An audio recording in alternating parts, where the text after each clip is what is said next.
ये हर केस में होता है कि कोई भी केस हुआ, याचिका दायर हुआ तो उस पर संबंधित बोर्ड या आयोग से जवाब मांगा जाता है।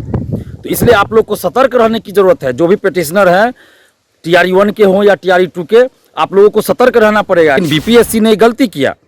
TRE 1 के समय भी हमने कहा था कि एक अभ्यर्थी का एक ही जगह रिजल्ट होना चाहिए और जितने सीटों पर वैकेंसी निकली है उन सभी सीटों पर अंतिम रूप से चयनित अभ्यर्थियों की सूची BPSC को जारी करना चाहिए। ये जो सरकार ने हड़बड़ी दिखाई कि जल्दी जल्दी TRE 1 TRE 2 जल्दी जल्दी करना है, और BPSC ने भी सरकार के कहने पे जो सरकार करती गई, तो उसका खामियाजा हजारों अभ्यर्थियों को भुगतना पड़ रहा है कि सब कुछ रहते हुए, योग्यता रहते हुए उनको नौकरी नहीं मिली। नमस्कार, मैं हूं अनुकुल तिवारी और आप वॉइस सब देख रहे हैं। देखिए, जितने भी शिक्षक अभ्यर्थी हैं वो बड़ा परेशान हैं क्योंकि सप्लीमेंट्री रिजल्ट्स कोई नहीं दे रहा है।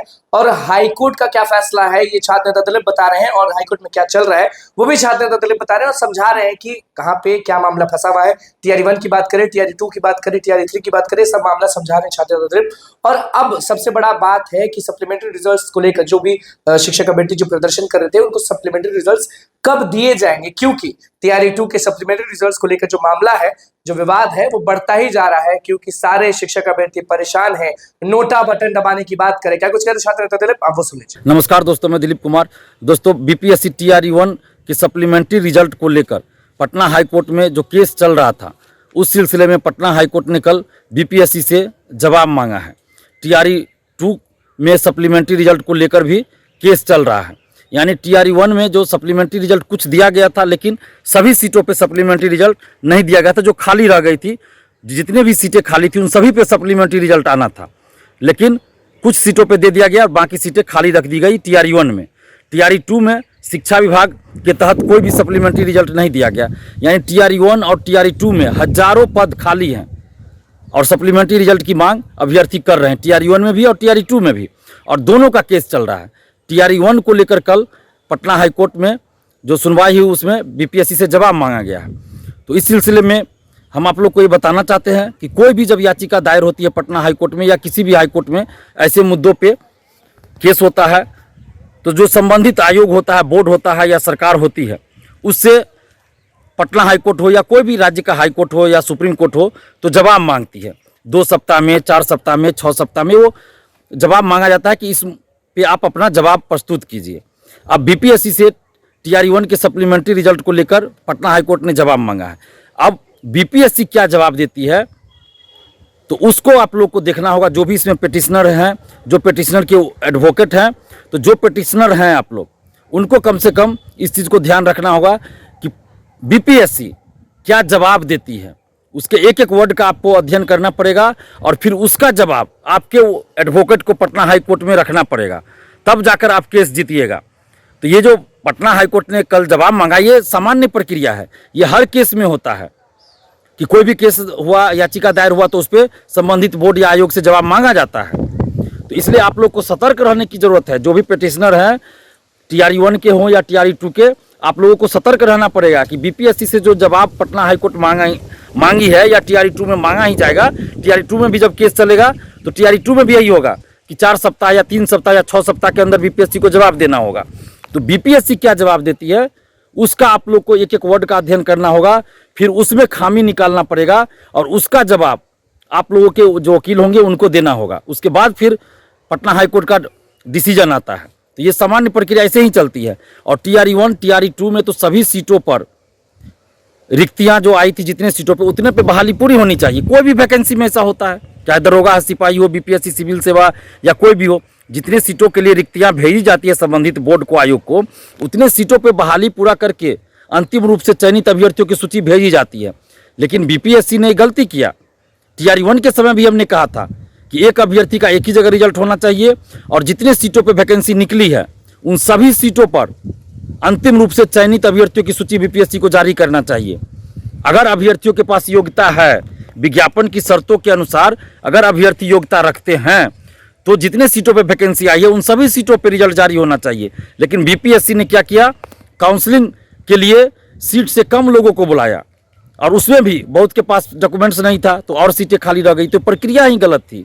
ये जो सरकार ने हड़बड़ी दिखाई कि जल्दी जल्दी TRE 1 TRE 2 जल्दी जल्दी करना है, और BPSC ने भी सरकार के कहने पे जो सरकार कहती गई करती गई, तो उसका खामियाजा आज हजारों अभ्यर्थियों को भुगतना पड़ रहा है कि सब कुछ रहते हुए, योग्यता रहते हुए उनको नौकरी नहीं मिली। कट ऑफ के बराबर है फिर भी नौकरी नहीं मिली, तो ये तो बहुत बड़ा अन्याय है।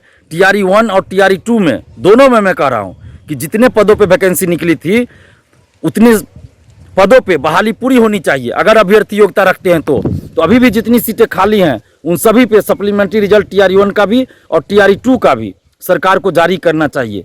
अगर सरकार ऐसा नहीं करते, पटना हाई कोर्ट में केस चल रहा है ये अलग बात है, लेकिन सरकार अगर सप्लीमेंट्री रिजल्ट जारी कर दे तो अभ्यर्थी को शौक नहीं होता है केस लड़ने का। ये तो मजबूरी में अभ्यर्थी कोर्ट गए हैं, अभ्यर्थियों का पैसा लग रहा है, समय लग रहा है। तो सरकार को चाहिए कि TRE 1 TRE 2 दोनों का जितना भी सीट पे अभी रिक्ति रह गया, खाली रह गया, उन पे सप्लीमेंट्री रिजल्ट जारी कर दे ताकि अभ्यर्थियों को न्याय मिल जाए। और TRE 1 में TRE 2 में जो भी गड़बड़ी हुई है, फर्जीवाड़ा हुआ है, उस सब की जांच की जाए। अगर ऐसा नहीं किया जाता है तो आप तमाम अभ्यर्थियों से हम अपील करेंगे कि आप लोग इस चुनाव नोटा बटन दबाइए, किसी भी नेता को वोट मत दीजिए। क्यों वोट दीजिएगा? जब आपके लिए कोई लड़ ही नहीं रहा है तो आप किसी को वोट क्यों दीजिएगा? नोटा बटन दबाइए। और समस्तीपुर में अशोक चौधरी की बेटी को हराने के लिए, यानी कि हेलीकॉप्टर छाप को हराने के लिए, चिराग पासवान जी की पार्टी का वही चुनाव चिन्ह है हेलीकॉप्टर ही।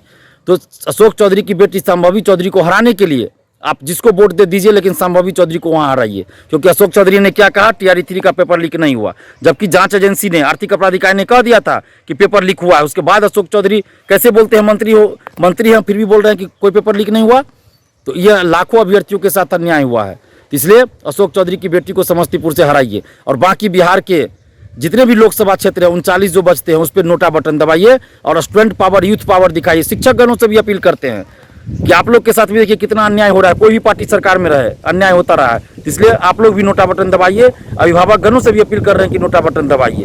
धन्यवाद, जय हिंद। तो आपने सुन लिया कि शिक्षक अभ्यर्थियों के लिए जो छात्र उत्तीर्ण हैं उनका क्या कुछ कहना था। 1 2 TRE 1 2 TRE 3 और हाईकोर्ट के बारे में क्या उनका कहना था, सप्लीमेंट्री रिजल्ट्स को लेकर क्या कुछ कहना था। और सीधे बात, सारे शिक्षक अभ्यर्थी और सारे जो लोग हैं, छात्र नेता हो गए, उनका कहना है कि अगर सरकार ध्यान नहीं दे रही है तो हम नोटा पे बटन दबाएंगे, कोई वोट के लायक नहीं है। तो बस हमारे चैनल को सब्सक्राइब करें, इस पेज को लेकर धन्यवाद। ये हर केस में होता है कि कोई भी केस हुआ, याचिका दायर हुआ तो उस पर संबंधित बोर्ड या आयोग से जवाब मांगा जाता है। तो इसलिए आप लोग को सतर्क रहने की जरूरत है। जो भी पिटिशनर हैं, TRE 1 के हों या TRE 2 के, आप लोगों को सतर्क रहना पड़ेगा। BPSC ने गलती किया। TRE 1 के समय भी हमने कहा था कि एक अभ्यर्थी का एक ही जगह रिजल्ट होना चाहिए और जितने सीटों पर वैकेंसी निकली है उन सभी सीटों पर अंतिम रूप से चयनित अभ्यर्थियों की सूची BPSC को जारी करना चाहिए। ये जो सरकार ने हड़बड़ी दिखाई कि जल्दी जल्दी TRE 1 TRE 2 जल्दी जल्दी करना है, और BPSC ने भी सरकार के कहने पे जो सरकार कहती गई करती गई, तो उसका खामियाजा आज हजारों अभ्यर्थियों को भुगतना पड़ रहा है कि सब कुछ रहते हुए, योग्यता रहते हुए उनको नौकरी नहीं मिली।